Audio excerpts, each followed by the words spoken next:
Mothers day માની વ્યાખ્યા તો તમે કેમ કરી શકો?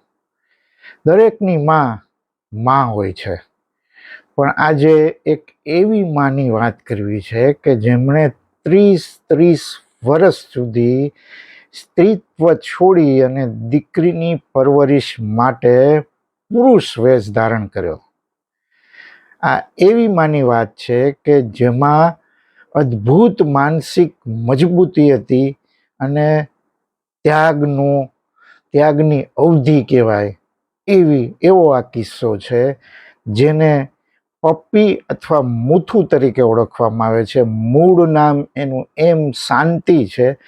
તામિલનાડુના તુતિકોરીન જિલ્લાના કેટનાયકપટ્ટી નામના ગામની આ મહિલાની કહાણી છે. અદ્ભુત કહાણી છે. આવી માઓ જે રીતે પોતાની દીકરીની પરવરિશ માટે પોતાનું બધું ત્યાગવા તૈયાર છે, એનો આ જીવતો જાગતો કિસ્સો છે. એમ શાંતિના લગ્ન માત્ર 19 વર્ષની વયે થયા, પરંતુ એની કમનસીબી જુઓ કે લગ્નના 15 દિવસમાં હાર્ટ એટેકના કારણે એમના પતિનું અવસાન થયું. અને એનાથી પણ આઘાતજનક વાત એ હતી કે ત્યારે એ પ્રેગ્નન્ટ એટલે કે ગર્ભવતી હતી. દીકરી સન્મુખ સુંદરી નામે એનો જન્મ થયો. એનું નામ સન્મુખ સુંદરી રાખવામાં આવ્યું. અને એક યુવાન વિધવા માટે સમાજ જીવન કેટલું આકરું હોય છે આપણે પરિચિત છીએ. અને આ તો નાનું ગામ હતું અને ગામમાં અનેક મુશ્કેલીઓ, અને તે સમયે એકલી મહિલા માટે બહાર નીકળીને કામ કરવું જરાય સુરક્ષિત નહોતું. પુરુષોની ખરાબ નજર અને સમાજના ટોણાથી બચવા એણે જે ઉપાય કર્યો એ ક્રાંતિકારી નિર્ણય હતો. ક્રાંતિકારી. એમ શાંતિ તિરુચેન્દુરના મુરુગન મંદિરમાં જઈ અને સૌથી પહેલું કામ એમણે કહ્યું, પોતાના વાળ કપાવી નાખ્યા અને સાડી ત્યાગી શર્ટ અને લુંગી પહેરી લીધા અને શાંતિ નામ બદલી મુથુ નામ રાખી દીધું.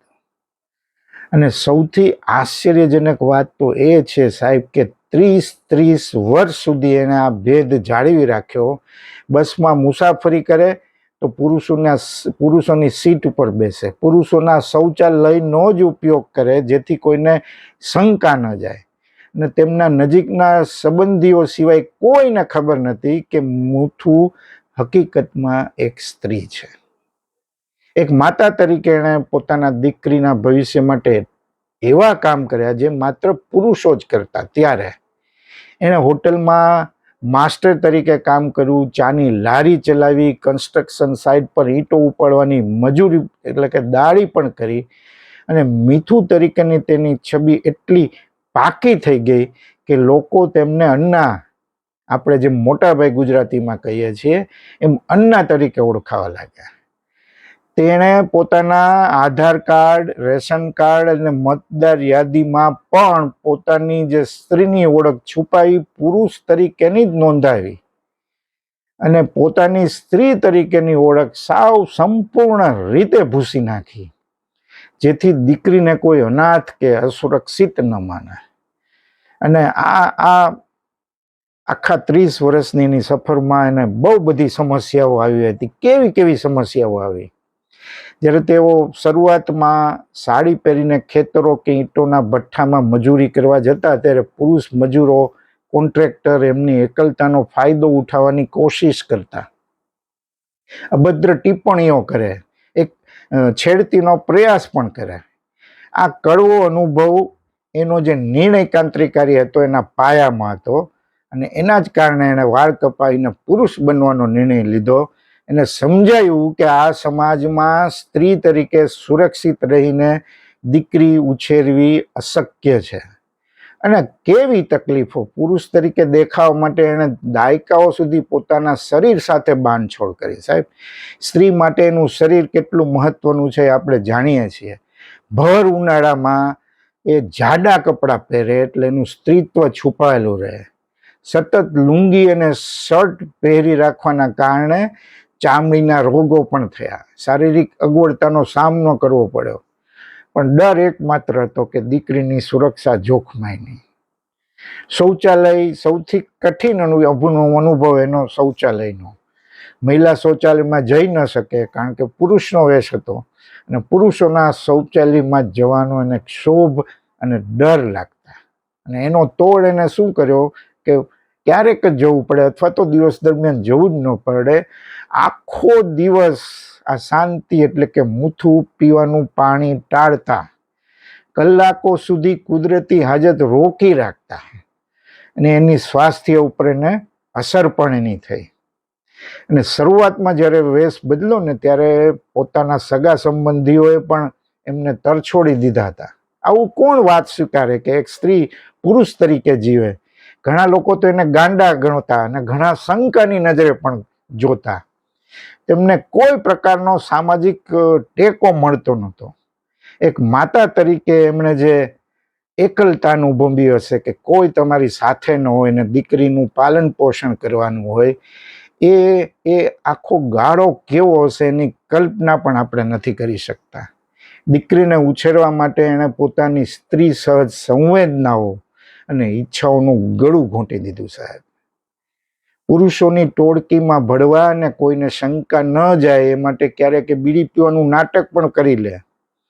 અને બીડી માટે એને નફરત હતી, પણ એ વાતાવરણમાં એ રહ્યા, ગાળો સાંભળી અને છતાં મૌન રહીને કામ કરવું એના સંસ્કારી મન માટે બહુ કડવો ઘૂંટડો હતો. આ સ્થિતિમાં જીવવું. એણે એક ઇન્ટરવ્યુમાં બહુ સરસ વાત કરી છે શાંતિએ કે મેં મારો જીવ બચાવવા નહીં પણ મારી દીકરીની ઇજ્જત બચાવવા માટે આ બધું સહન કર્યું છે. આ સમાજ પુરુષ પ્રધાન છે એની આ વરવી વાસ્તવિકતા છે. એમના નિવેદનમાં તેમના કડવા અનુભવો તેમની મમતાની મીઠાશને વધુ મૂલ્યવાન બનાવે છે. પણ આ વાત ક્યારે ખબર પડી સાહેબ? 30 વર્ષ સુધી એને છુપાવી રાખ્યો. તમે એને સલામ કરવી પડે આ માને તમારે. દીકરી જ્યારે એની પરણી ગઈ અને પોતે મોટી ઉંમરે પહોંચ્યા અને સ્વાસ્થ્યના કારણોસર અને સરકારી યોજનાનો લાભ મેળવવા માટે એમણે પોતાની સાચી ઓળખ જાહેર કરી સાહેબ. અને 2022ની આસપાસ તેમની આ કહાની મીડિયામાં બહુ વાયરલ થવા લાગી અને ત્યારે આખું ભારત સ્તબ્ધ થઈ ગયું. આજે આ શાંતિ એટલે કે મુથુ 60 વર્ષના છે. તામિલનાડુ સરકારે તેમની બહાદુરીને બિરદાવી છે. દાયકાઓ સુધી પુરુષ તરીકે જીવ્યા બાદ હવે સ્થિતિ કેવી છે સાહેબ કે સાડી પહેરવી, સ્ત્રી તરીકે રહેવું એમને બહુ અજીબ લાગે છે, વિચિત્ર લાગે છે. અને કારણ કે મુથુ હવે એમનો વેશ એના શરીરમાં આવી ગયો છે, એનું વ્યક્તિત્વ બની ગયું છે. અને એની કહાણીની વાતો એવી બધી છે કે તમને એના મનોબળ ઉપર ગૌરવ થાય. આ માત્ર વેશ પલટો નહોતો સાહેબ, આ એક સ્ત્રીની પોતાના અસ્તિત્વ સામેની એક લડાઈ પણ હતી. અને જ્યારે એણે કહ્યું કે મેં મારું સ્ત્રીત્વ ભગવાનને અર્પણ કરી દીધું છે, હવે મને સાડી પહેરવામાં સંકોચ થાય છે. મને લાગે છે કે હું શર્ટ અને લુંગીમાં જ વધુ સુરક્ષિત અને આત્મવિશ્વાસથી ભરેલી રહું છું. સાહેબ, એની દીકરીને પણ આ ખ્યાલ નહોતો આવ્યો. દીકરી સન્મુખ સુંદરી જ્યારે નાની હતી ત્યારે તેને પણ લાંબો સમય એવું જ લાગતું હતું કે તેને તેના પિતા જ ઉછેરી રહ્યા છે. શાંતિએ ઘરમાં પણ પોતાનો પહેરવેશ, વર્તન એવું રાખેલું કે દીકરીને ક્યારેય માતાની પિતાની ખોટ ન ચાલે, બહારની દુનિયાને પિતાની ગેરહાજરીની ખબર ન પડે. શાંતિ ઘણા બધા પછી તો ઇન્ટરવ્યૂ થયા છે ને એ જણાવે છે કે જ્યારે તેઓ કામ પર જતા ત્યારે પુરુષ મજૂરો ઘણીવાર કઠોર શબ્દ વાપરતા, તોફાન કરે. જો તેઓ સ્ત્રી તરીકે કે ગયા હોત તો કદાચ શોષણનો ભોગ પણ બન્યા હોત. આ મુથુ બનીને તેમણે પુરુષો સાથે ખભે ખભા મિલાવીને કામ કર્યું. બીડી પીવાનું, મેં જેમ અગાઉ કહ્યું, વ્યસન કરવાનું નાટક પણ કર્યું. પણ હકીકતમાં આ મુથુભાઈ એ મૂળે તો માતા છે. જ્યારે 2022માં તેમની વાત દુનિયા સામે આવી ત્યારે સૌથી મોટી સમસ્યા ટેકનિકલ થઈ કારણ કે એમણે બધા દસ્તાવેજોમાં, સરકારી દસ્તાવેજોમાં, પછી કે આધાર કાર્ડ હોય, વોટર આઈડી હોય, બધામાં પુરુષ લખાયેલું. અને વિધવા સહાય કે વૃદ્ધાવસ્થા પેન્શન મેળવવા માટે આ બધું નડતું હતું. અને એ માટે એણે જદ્દોજહેદ બીજી એક લડાઈ કરવી પડી. કલેક્ટર સમક્ષ એમને સાબિત કરવું પડ્યું કે પોતે સ્ત્રી છે.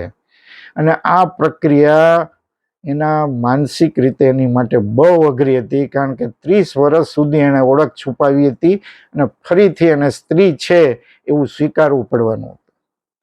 આજે આ મુથુ એટલે શાંતિ, એને કોઈ શાંતિ તરીકે નથી બોલાવતું ગામમાં.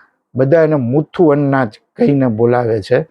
ગામના લોકો માટે તેઓ હવે સ્ત્રી પુરુષના ભેદથી ઉપર ઉઠીને એક એવું વ્યક્તિત્વ બની ગયું છે કે જેણે આખું જીવન બીજા માટે ઉમેરી દીધું. જો આ જ સમાજ છે સાહેબ. એક વખતે એને એટલી બધી મુશ્કેલીઓ હતી કે પિતા દીકરીના નથી તો સ્ત્રી તરીકે કેમ એનો ઉછેર કરવો, એટલે પુરુષ બની. અને હવે પુરુષમાંથી સ્ત્રી બની તો સમાજ એને પુરુષ માનવા માટે સ્ત્રી પુરુષના ભેદ એની માટે રહ્યા નથી. અને જ્યારે દીકરી સન્મુખ સુંદરીને એને આ વાતની બધી ખબર પડી ત્યારે એણે જે પ્રતિભાવ આપ્યો ને એ પણ બહુ મજાનો છે. એણે એમ કહ્યું કે પોતાનું આખું સ્ત્રીત્વ અને જુવાની જેણે હોમી દીધી ત્યારે તેનું મસ્તક એની સામે ગર્વથી નમી જાય છે.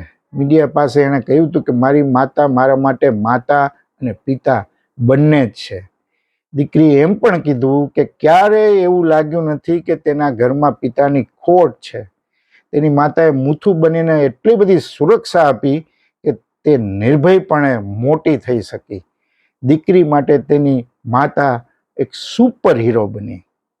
પછી આ સત્ય બહાર આવ્યું ને દીકરીની સૌથી મોટી ચિંતા શું હોય કે માતાનું સ્વાસ્થ્ય, બાકીની જિંદગી એ કઈ રીતે પસાર કરે, એ આરામ કરે, સ્ત્રી તરીકે સહજ જીવન જીવે, એવી પણ એણે વિનંતી કરી. પણ શાંતિ માટે હવે પહેરવેશ બદલવો બહુ અઘરો હતો, માનસિક રીતે અઘરો હતો. દીકરીએ બીજી બહુ મસ્ત વાત કરી છે કે લોકોને હવે નવાઈ લાગે છે પણ મારા માટે તો એ પહેલેથી જ મારી દુનિયા હતા. તેમણે જે કાંઈ કર્યું એ કોઈ પુરુષ પણ કદાચ કરી શક્યો ન હોત. સાહેબ સાંભળો, આજે દીકરી પોતે પરણિત છે, એના પણ સંતાનો છે, પણ તે પોતાના માતાના સંઘર્ષને પવિત્ર યજ્ઞ ગણાવે છે. 30 વર્ષ સુધી આવી રીતે જીવવું અને પુત્રીનો ઉછેર કરવો આ અદ્ભુત વાત છે સાહેબ. તમિલ સરકાર તરફથી જેમને લોકો મુથુ તરીકે ઓળખે છે એમણે કોઈ એમનું સન્માન તો નથી કર્યું, પણ એમનું પેન્શન ને બીજી જે યોજનાઓના લાભાલાભ છે એ બધા એમની માટે સરળ બનાવી દીધા. અને ઘણા બધા સમારંભોમાં એને સન્માન પણ કરવામાં આવ્યું. અને આજે આ મુથુ એટલે કે શાંતિ તામિલનાડુમાં એક રોલ મોડેલ ગણાય છે. અને લાભાર્થી તરીકે નહીં, સ્ત્રી સશક્તિકરણના એક અનોખા પ્રતીક તરીકે સ્વીકારાય છે. અને આજે પણ એ મુથુના વેશમાં રહે છે અને સરકાર તેમની લાગણીનું સન્માન કરે છે. શાંતિ ઉર્ફે મુથુની વાર્તામાં સૌથી રસપ્રદ વળાંક એ છે કે તેઓ જ્યારે સ્ત્રીના વેશમાં પાછા ફર્યા નથી અને સમાજ તેમને સ્વીકારે પણ છે. એટલે શાંતિ હવે કોઈ એને બોલાવતું નથી. પુરુષના દેહમાં રહેલી માતા તરીકે બધાએ એને સ્વીકારી લીધા છે અને મુથુ અન્ના તરીકે એમને બોલાવે છે. એટલે આવી માતા સાહેબ, તમે વિચાર કરો, 30 વર્ષ સુધી જેમણે સ્ત્રીત્વ છોડી અને પુરુષ વેશમાં આ દીકરીનો ઉછેર કર્યો. નવી પેઢી માટે આ પ્રેરણા શું છે? સ્થાનિક શાળાઓ હોય, સામાજિક મેળાઓ હોય, એમને મુખ્ય અતિથિ તરીકે એમને બોલાવવામાં આવે છે અને સમાજ તેમને એવી વ્યક્તિ તરીકે જુએ છે જેણે લિંગના બંધનો તોડી માતૃત્વની વ્યાખ્યા બદલી નાખી છે. આ સ્ત્રી સશક્તિકરણનું એવું ઉદાહરણ છે. ગામના લોકો તેમની વાર્તા ગર્વથી બહારના લોકોને સંભળાવે છે. આ કોઈ સામાન્ય સ્ત્રી નથી સાહેબ, આ એક માં જ કરી શકે. માં સિવાય કોઈ બીજું ન કરી શકે. સુપર વુમન તરીકે લોકો આજે એમને જોવે છે. એમના કામ અને ત્યાગથી લોકો એને ઓળખે છે, જેમણે મમતા માટે પોતાનું સર્વસ્વ મૂકી દીધું. આ માં છે સાહેબ. દરેકની માં ઉત્તમ સર્વોત્તમ જ હોય છે, તીર્થ સમાન હોય છે. મધર્સ ડે સૌને મુબારક. આભાર. ફરી મળીશું.